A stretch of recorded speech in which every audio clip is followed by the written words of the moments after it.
शहर में, तेरे शहर में। अम्मू, मामा अम्मू कहाँ है? किचन में है। अच्छा, कहाँ जा रही हो? किचन में। चाय और टोस्ट बना रही है वो। कोई रॉकेट साइंस नहीं है ब्रेकफास्ट बनाना। बैठो यहाँ।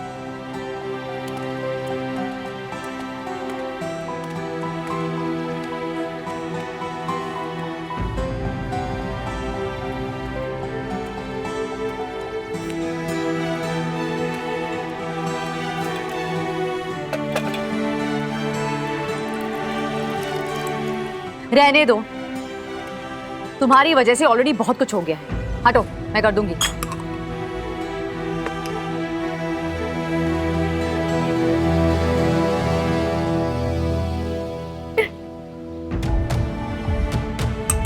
अब मॉम, टोस्ट। चाय तो पीने लायक है नहीं, और टोस्ट लगता है दोबारा सब कुछ मुझे ही बनाना पड़ेगा। मॉम, वो पहली बार ऐसे ट्राई किया था ना, एक दो बार प्रैक्टिस करूंगी तो परफेक्ट, एकदम परफेक्ट बनेगा। हाँ, वैसे प्रैक्टिस का आइडिया बहुत अच्छा है। घर से भागने की प्रैक्टिस की, अब दोबारा भागने में परेशानी नहीं होगी।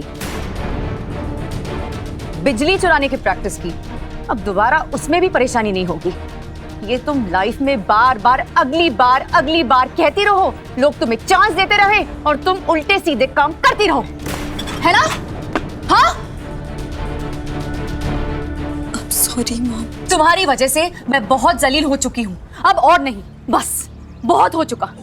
पर प्लीज मॉम, बस मैं तो सिर्फ अम्मू, ये सॉरी बोलने से, नाश्ता बनाने से, रोती हुई सूरत बनाने से कुछ फर्क नहीं पड़ने वाला। बहुत हो गया है तुम्हारा नाटक। बंद करो ये ड्रामा, बंद करो। मैं नाटक नहीं कर रही हूँ, मैं सच में आपसे। मुझे और कुछ नहीं सुनना। चलो मेरे साथ।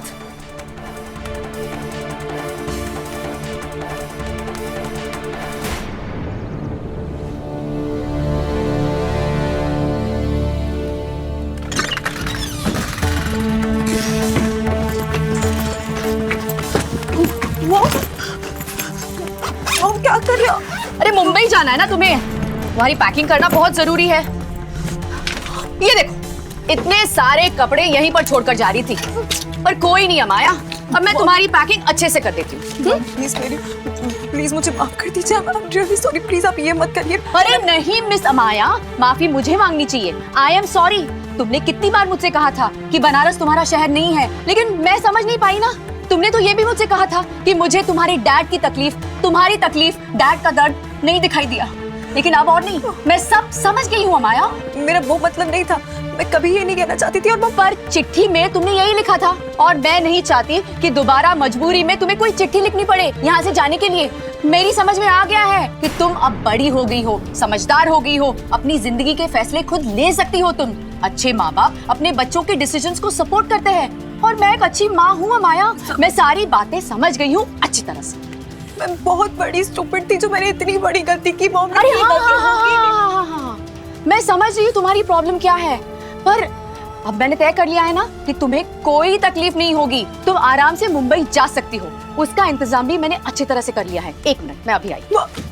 तुम लोग खड़े खड़े मेरा मुंह क्या देख रहे हो? चलो पैकिंग करो, zip up the bag. Ranjit, एक बार आप तो मॉम से बात करके देखिए ना। अमू, तुम बहुत ओवर स्मार्ट बनती हो ना। देख लिया रिजल्ट, तो जियो अपनी लग्जरियस लाइफ। और अगर डैड वो सब नहीं करते ना, तो आज ये सब नहीं होता। जस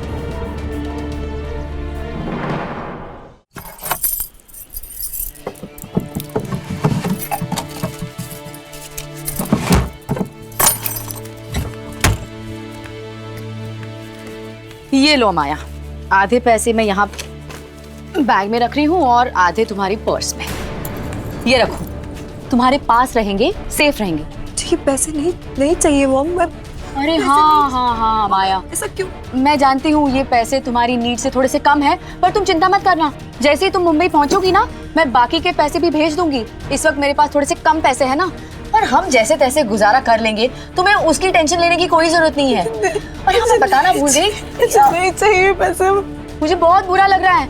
इस बात का बुरा नहीं लग रहा कि मेरे पास पैसे कम है, इस बात का बुरा लग रहा है कि बनारस से पेरिस जाने के लिए डायरेक्ट फ्लाइट नहीं है, पर डोंट वरी, मैं उसका भी इंतजाम कर दूंगी। तुम पेरिस जाओगी। बस कीजिए, आप ही बताइए मैं कैसे आपसे माफी मांगू? मैं ऐसा क्या करूं जिससे आप मुझे माफ कर दें? पर मैं प्रॉमिस करती हूँ मैं आगे से सब। आई एम सॉरी अमाया, मैं समझ नहीं पाई कि मारियो। अरे एक मिनट, क्या कर रही हो तुम?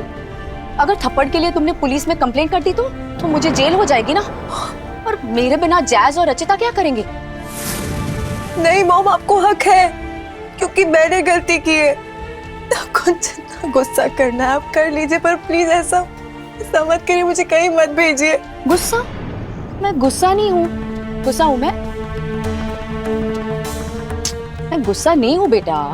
मैं ठीक हूँ। I am totally fine. मेरी समझ में आ गया है कि तुम अपनी लाइफ, अपनी जिंदगी अपने बलबूते पर जीना चाहती हो, अपनी मर्जी से जीना चाहती हो। इसमें क्या गलत है? और यू नो, तुम यहाँ से चली जाओगी ना तो मेरी सारी टेंशन दूर हो जाएगी। अरे बहुत सारे काम करने हैं। चारों के लिए खाना, चारों के लिए नहीं, हम तीनों के लिए खाना बनाना है ना। और वैसे मैं तुम्हें बताना भूल गई, तुम्हें नाश्ता मिलेगा क्योंकि तुम फ्लाइट से जा रही हो। ट्रेन में बहुत तकलीफ होती है, धक्के खाने पड़ते हैं, और मैं नहीं चाहती कि मिस अमाया को कोई भी तकलीफ हो, तो मैं फ्लाइट की टिकट्स अभी अरेंज कर देती हूँ। टच्चू, तुम्हारे मोबाइल से फ्लाइट की टिकट्स बुक हो सकती है ना मुंबई के लिए? अब भी हो सकती है कि नहीं? और अमाया को हम इकोनॉमी नहीं, बिजनेस क्लास में भेजेंगे, क्योंकि अमाया को बिजनेस क्लास का सफर बहुत अच्छा लगता है, तकलीफ नहीं होती, अच्छे से सो के जाएगी, तो मुंबई में लैंड होने पे बहुत फ्रेश होगी मिस अमाया। क्यों? चलो बहुत सारे काम करने हैं, मैं अभी आती हूँ। मॉम मेरी बात सुनिए, मुझे कहीं नहीं जा रहा है मॉम प्लीज। मॉम एक बात सुनिए तो मॉम। बुरा लग रहा है, सॉरी भी बोल रही हो। तुम मुंबई में ही खुश रहोगी और तुम्हारे बिना हम यहाँ आराम से रह सकते हैं। कम से कम बीच रात को पुलिस स्टेशन तो नहीं आना पड़ेगा, चैन से सो तो सकते हैं हम। चलो पैकिंग कर लो, जाओ यहाँ से।